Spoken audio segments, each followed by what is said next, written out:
नमस्कार प्रिय दर्शकों, हाजिर हूं मैं जन्म कुंडली अध्ययन करने के लिए। एक जन्म कुंडली लेकर के आप सबके सम्मुख उपस्थित हुआ हूं। यह जन्म कुंडली है नरेश पंघल जी की। जन्म की तारीख है 25 नवंबर 1983 और जन्म का समय है सुबह में 4:20। जन्म का स्थान है हिसार, हरियाणा। शुक्रवार के दिन इन्होंने जन्म लिया। मार्गशीर्ष मास कृष्ण पक्ष की पंचमी तिथि को पुष्य नक्षत्र के प्रथम चरण में, ब्राह्मण वर्ण, देवगण, कर्क राशि, ये जल तत्व की राशि है और चंद्रमा इनके राशि होते हैं। तुला लग्न की कुंडली बनती है। लग्न के स्वामी जाकर के कुंडली के 12वें भाव में बैठे हुए हैं नीच राशि में। कुछ प्रश्न इन्होंने अपने बारे में किए हैं, एक एक करके उन प्रश्नों को हम जानेंगे। सबसे पहले हम इनकी जन्म कुंडली में ग्रह स्थितियों को एक बार सरसरी निगाह से देख लेते हैं। सबसे पहले बात करूंगा लग्न की, क्योंकि जन्म कुंडली में सबसे महत्वपूर्ण यही है लग्न। लग्न है तुला और लग्न का जो मान है वो 3 अंश 53 कला चित्रा नक्षत्र में लग्न है। चित्रा नक्षत्र मंगल का नक्षत्र होता है और देखा जाए तो लग्न में ही शनि बैठे हुए हैं, जो कि स्वाति नक्षत्र राहु के नक्षत्र में और उच्च राशि में बैठे हुए हैं 16 अंश 32 कला के साथ। सो ये बन गया सस महापुरुष योग। अब देखा जाए तो इनकी कुंडली में लग्न के मालिक जाकर के कुंडली के 12वें भाव में बैठे हैं। वैसे तो शुक्र 12वें भाव में जाकर के, क्योंकि वो भोग के कारक हैं और कुंडली का 12वां भाव व्यय का है, व्यय का कारक भोग भाव में जाकर के अत्यंत श्रेष्ठ हो जाता है। लेकिन इनकी कुंडली में वो शुक्र नीच राशि में बैठा हुआ है, हस्त नक्षत्र में, चंद्रमा के नक्षत्र में। अब भोग की स्थिति को वो बढ़ाएगा।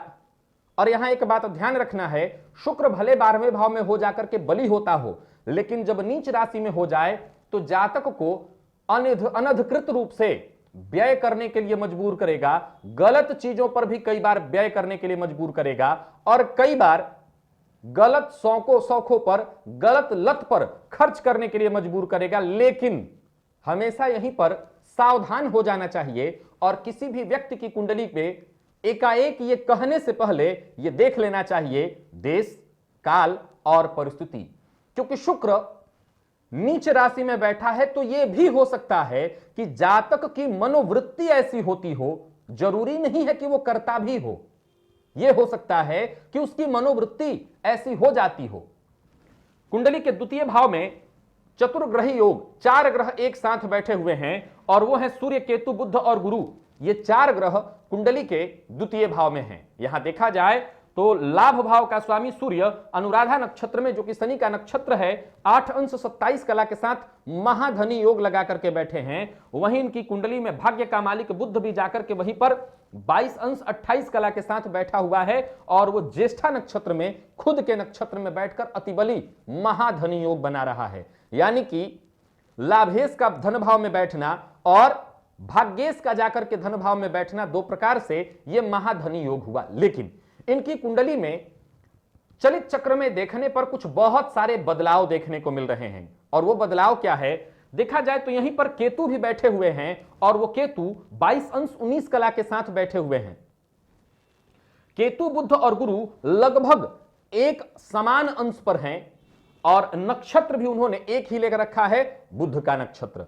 अब यहां क्या विचारणीय है कि जाकर के कुंडली में जब हम इन ग्रहों को चलित चक्र में देखते हैं तो चलित चक्र में कुछ बदलाव देखने को मिलता है। और वो बदलाव क्या है, ये शुक्र जो 12वें भाव में दिख रहे हैं, ये फल व्यय का नहीं दे रहे हैं, ये फल भोग का नहीं दे रहे हैं, ये फल जातक के व्यक्तित्व का दे रहे हैं, लग्न का दे रहे हैं। इसीलिए मैंने सावधान किया था कि कुंडली में प्रथम दृष्टया जो दिखा कि 12वें भाव में नीच राशि में जाकर के बैठा है, सो जातक चरित्रहीन हो जाएगा, ऐसा नहीं है। वो शुक्र फल दे रहे हैं जातक के व्यक्तित्व को।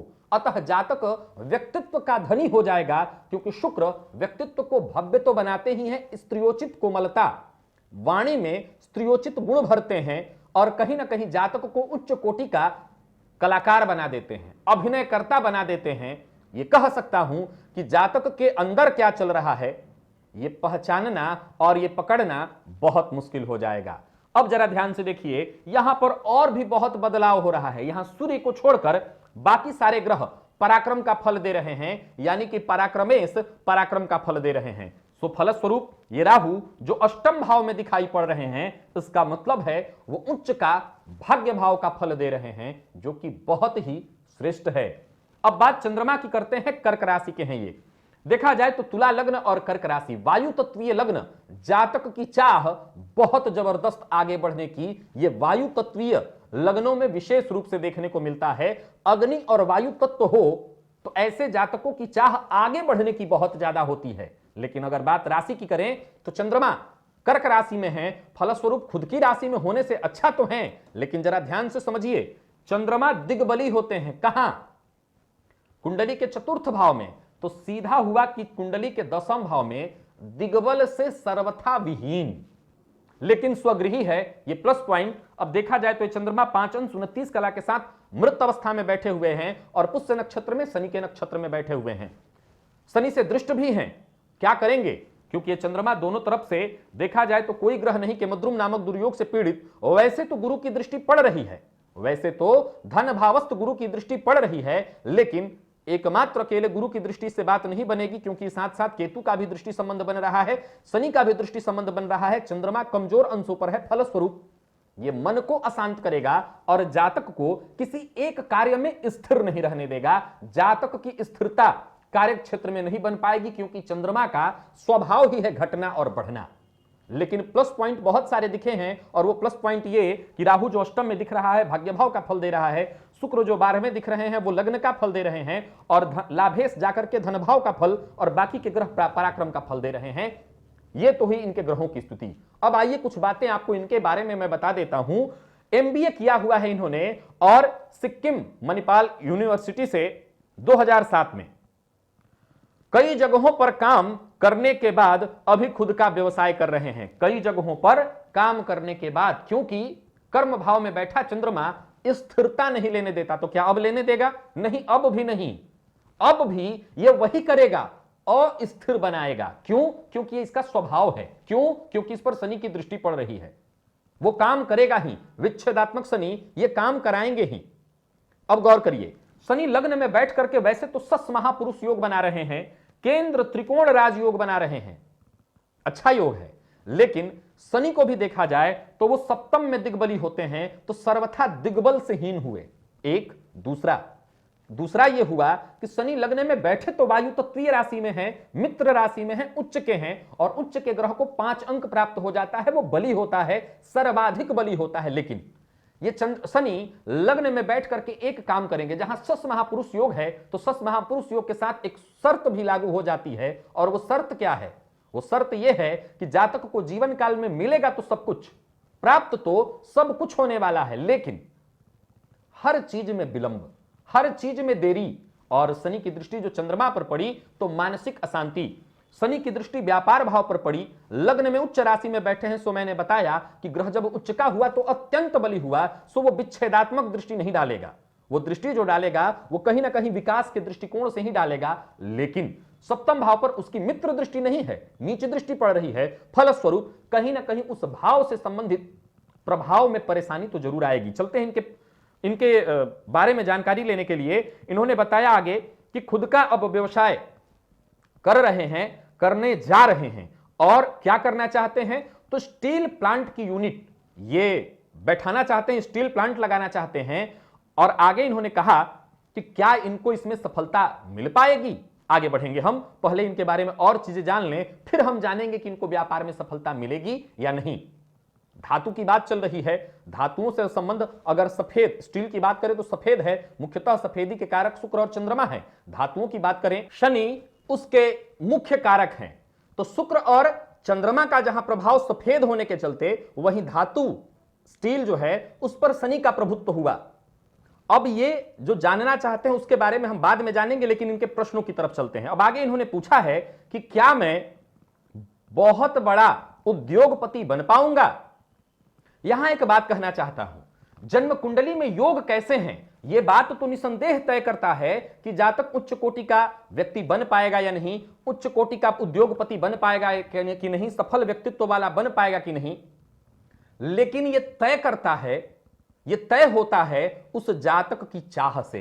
अगर चाह है बड़ा बनने का, तो तो ये सबसे जरूरी है, चाह सबसे जरूरी है, क्योंकि जिस दिन अंबानी पैदा हुए होंगे अकेले थोड़ी पैदा हुए होंगे। चाह बहुत जरूरी है।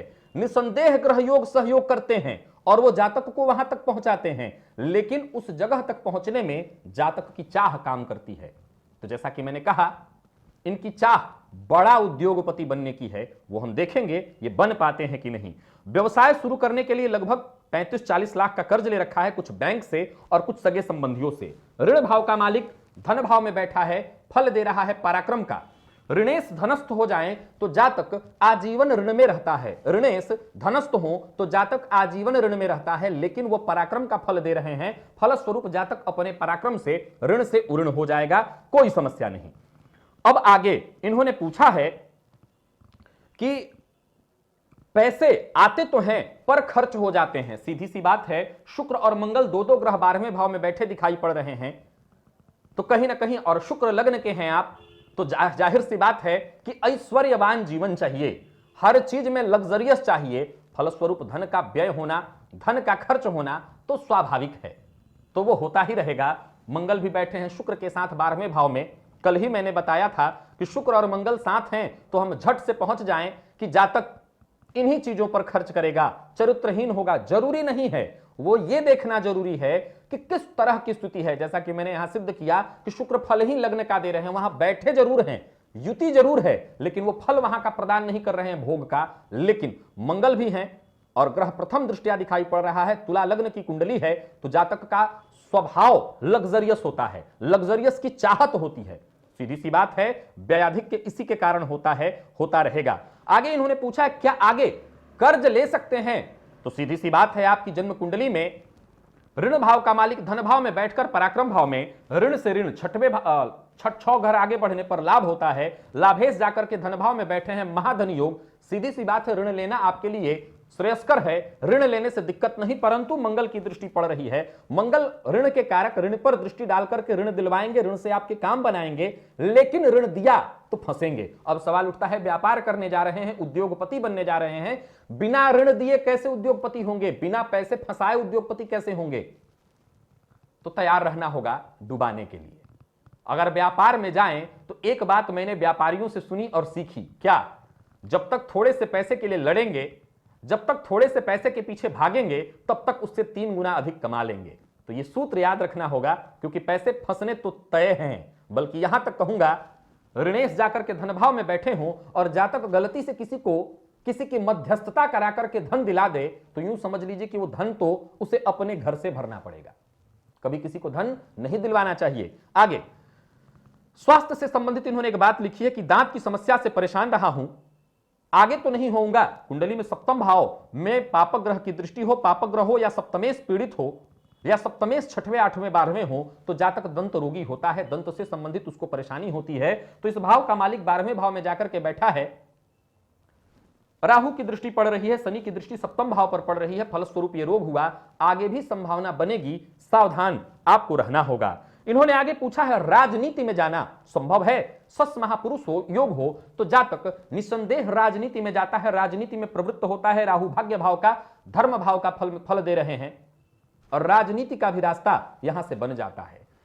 अब आगे इन्होंने पूछा है, मेरी कुंडली में प्रमुख ग्रह कौन सा है? अभी याद रखिएगा कि व्यवसाय से संबंधित बात इनकी बाकी है, मैं बाकी की बातें खत्म कर लूं, मुख्य बात पर आऊंगा।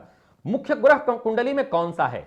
शनि जो कि आपकी कुंडली में लग्न में उच्च राशि में बैठे हुए हैं और षड्बल में सबसे बलवान हैं, यही आपकी कुंडली के सर्वाधिक मुख्य ग्रह हैं, यही आपकी कुंडली के सर्वाधिक मुख्य ग्रह हैं। वैसे तो आपकी कुंडली में भाग्येश भी जाकर के धन भाव में मंगल की राशि में मंगल के साथ तात्कालिक मित्रता बना करके बैठे हैं, अच्छी स्थिति में हैं, लेकिन शनि सर्वाधिक बली दिख रहे हैं। षड्बल में भी मैं बता चुका हूं कि लग्न में इनका बल कमजोर पड़ जाता है, क्योंकि ये पश्चिम के कारक हैं और पूरब में कमजोर हो जाते हैं। लेकिन चूंकि शनि सस महापुरुष योग में है, उच्च राशि में है, और उच्च राशिस्थ ग्रह को बल बहुत ज्यादा प्राप्त होता है, सबसे ज्यादा बल प्राप्त होता है, इसे हम दीप्त ग्रह कहते हैं। इसीलिए शनि सर्वाधिक मुख्य ग्रह, बलि ग्रह है, और इन्हीं शनि को आपको आजीवन बलवान भी बनाना है, क्योंकि आपकी कुंडली के ये आपके मुख्य ग्रह भी माने जाते हैं, योग कारक ग्रह माने जाते हैं।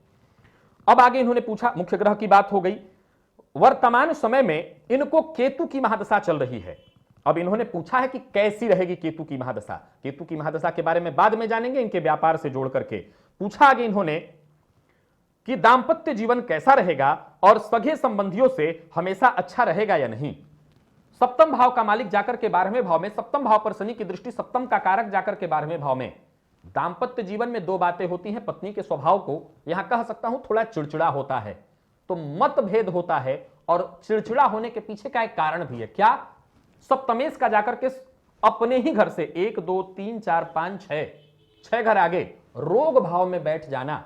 सप्तमेश जब षष्ठम भाव में हो जाएं, रोग भाव में, वैसे जनमांग चक्र से द्वादश हैं, लेकिन अपने घर से षष्ठस्थ हुए, फलस्वरूप जातक की पत्नी रुग्ण अथवा रोगी होती है, या स्वास्थ्य में कोई कमी होता है, रक्त संबंधित कोई समस्या हो, कमजोरी हो, फलस्वरूप चिड़चिड़ा स्वभाव और इसके चलते मतभेद। लेकिन आपके स्वभाव में एक बहुत बड़ी बात है, वो क्या है? तो देवगण का आपका होना, भावुकता प्रधान, भावनाओं में जल्दी बहना, सबको लेकर के चलने की स्वभाव, क्योंकि तुला लग्न सामंजस्य करने के लिए लग्न जाना जाता है। सो मैं कहूंगा कि आपके अंदर वो गुण है जो अपने दांपत्य जीवन को बहुत अच्छा बना सकते हैं। सगे संबंधी जितने भी हैं, अगर आप गुड़ हैं तो चींटियां तो रहेंगी ही आपके साथ, गुड़ बन जाइए। ये मत पूछिए कि सगे संबंधी, मित्र, नाते, रिश्तेदार आपके साथ आएंगे कि नहीं। सब आएंगे, आएंगे नहीं तो जाएंगे कहां? बस तब नहीं आएंगे जब आप सूखा डाल बन जाइएगा। हरा डाल बनिए, सारे के सारे आएंगे लटकने के लिए, लेकिन तब आएंगे जब आप मजबूत होंगे। कमजोर हुए तो कोई नहीं आएगा। सबल सहायक सब ही करी, निर्बल को न सहाय। तो सबल बन जाइए, सभी साथ आएंगे। अब आ जाते हैं इनके मुख्य प्रश्न पर। एक और प्रश्न है संतान से संबंधित, उसके बारे में बाद में बात करेंगे। भाइयों और माता पिता से संबंध बता चुका हूं, सबसे संबंध आपका ठीक है क्योंकि सामंजस्य वृत्ति प्रधान है आप। अब आ जाते हैं इनके मुख्य प्रश्न की तरफ, ये व्यापार चलेगा कि नहीं। निसंदेह शनि लग्न में है जो कि धातु, स्टील धातु के कारक हैं, ये उसका व्यापार करने जा रहे हैं। चंद्रमा के पास बल जरूर कमजोर है, लेकिन दशम में बैठे हैं और ये काम वो करा सकते हैं, ये काम वो करा सकते हैं। धातुओं की अगर बात करें तो मंगल भी वहां पर कारक होते हैं, लेकिन वो मंगल 12वें गए हैं। आपके जीवन काल में अगर समस्या कोई आ सकती है तो एक ही, आप स्थिर न रह पाएं, आप टिक न पाएं, आप आलसी हो जाएं। अगर ये समस्या आप निकाल देते हैं तो आपका व्यापार चलेगा नहीं, दौड़ेगा, और इसी व्यापार से बड़े उद्योगपति बन जाएंगे। जो सपना आपने देख रखा है वो सपना पूरा हो जाएगा। केतु की महादशा के बाद शुक्र भी आने जा रहे हैं, और वैसे तो आपका भाग्येश जाकर के धन भाव में, बुध भाग्येश हो तो 32वें वर्ष के बाद भाग्योदय होता है, जाकर के बैठे हैं मंगल की राशि में 28वें वर्ष के बाद, यानी संपूर्णतः भाग्योदय हो चुका है। अब केवल आपको आगे बढ़ना है। शुक्र की महादशा भी जब आएगी, वो महादशा भी आपके लिए बहुत श्रेयस्कर और बहुत ही श्रेष्ठ फलदायी होगी। एक ही तो बात बस बनती है, क्या? कि अपने व्यापार में टिक कर लग जाइए, सफलता मिलने से आपको कोई नहीं रोक सकता। कर्क राशि है, इस राशि को कोई बुरा वक्त नहीं, कोई समस्या नहीं। नाम नरेश, वृश्चिक राशि, इस नाम राशि पर शनि की 7.5 चल रही है, जो 2020 के जनवरी में समाप्त हो जाएगी। उसके बाद आप पूरी तरह से बरी हैं। हर तरफ से सफलता का योग दिखाई पड़ रहा है। अब एक प्रश्न और इनका बनता है, संतान के बारे में इन्होंने पूछा है, पुत्री है, पुत्र के योग है या नहीं। आपकी कुंडली में देखा जाए तो संतान भाव का मालिक उच्च राशि में बैठा है, लेकिन शनि वृद्ध ग्रह है।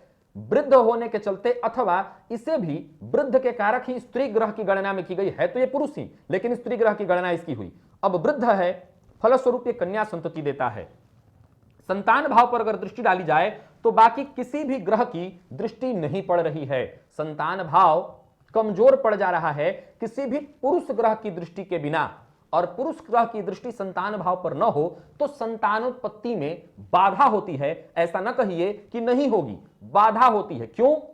क्योंकि संतति एक नहीं, दो लोग मिलकर के उत्पन्न करते हैं। वैसे तो पुत्र संतति हो इसके लिए पुरुष ही सर्वथा जिम्मेवार है, स्त्रियां नहीं। लेकिन स्त्री की कुंडली को भी, क्षेत्र कुंडली को भी अवश्य देखना चाहिए। क्षेत्र कुंडली में अगर मजबूती हो, गुरु इत्यादि ग्रह की दृष्टि संतान भाव से बन रही हो, गुरु इत्यादि ग्रह संबंध बना रहे हो संतान भाव से, पुरुष ग्रह का संबंध संतान भाव से बन रहा हो, तो संतान उत्पत्ति का कारण बनता है। यहां पर आपकी कुंडली में कन्या संतति की स्थिति ही केवल बनती दिखाई पड़ रही है। अब जैसा कि आपकी आगे आपने लिखा है कि रत्न में मैंने पन्ना और उपल पहन रखा है, क्या यह ठीक है? तो देखा जाए तो बुध भाग्येश होकर के धनभाव में बैठे हैं और साथ ही साथ व्ययेश हैं। पन्ना जब तक पहने रहेंगे, जो आपने प्रश्न पूछा था कि खर्च होते रहते हैं, तो बुध को जब आप जागृत करेंगे तो भाग्य जहां बलवान करेगा वो व्यय भी बलवान करेगा। तो व्यय के लिए तो आप तैयार रहिए, मैं मना नहीं करूंगा, भाग्य रत्न है। बुध जाकर के धन भाव में तात्कालिक मित्रता में मित्र होकर के बैठे हैं, तो बुध का रत्न धारण करना आपके लिए बुरा नहीं है, पहन सकते हैं। शुक्र की अगर बात करें, शुक्र नीच राशि में बैठकर के लग्न का फल दे रहे हैं। फिर से दोहरा दूं, शुक्र के रत्न को धारण किए हुए हैं तो जरा चरित्र को मजबूत बनाए रखिएगा, मन को भटकने मत दीजिएगा, क्योंकि आपसे अट्रैक्ट होने वाले, आकर्षित होने वाले, चाहे वो कोई भी हो, विपरीत हो, बहुत होंगे। हमेशा अपने जीवन साथी के प्रति वफादार रहिए, यही आपकी बुलंदी का मूल मंत्र होगा। कुंडली में इन्होंने पूछा है कि केमद्रुम और शश महापुरुष योग है, इसका लाभ कैसे लें और बचने का उपाय।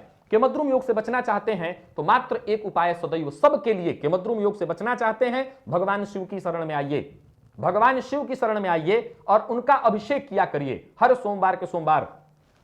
4 मार्च 2019 को महाशिवरात्रि है। बस केमद्रुम की शांति के लिए भगवान शिव का दिव्य अभिषेक करिए दुग्ध से, विशेष करके निशीथ काल का जो समय मैंने बता रखा है शिवरात्रि के कार्यक्रम में, निशीथ काल में आप भगवान शिव का अभिषेक करिए और फिर देखिए उनकी दिव्य कृपा आपको अवश्य प्राप्त होगी। और जितने भी लोगों को कुंडली में केमद्रुम नामक दुर्योग है वो अवश्य महाशिवरात्रि के दिन भगवान शिव का अभिषेक करे, लाभ मिल जाएगा। शश महापुरुष योग का लाभ लेना चाहते हैं तो मैं आपको सलाह दूंगा, शनि के रत्न को धारण करिए। शनि का रत्न धारण करना भी आपके लिए कहीं ज्यादा श्रेयस्कर और फायदेमंद होगा। हनुमान जी की नित्य आराधना करिए, इससे भी आपको बहुत लाभ मिलेगा।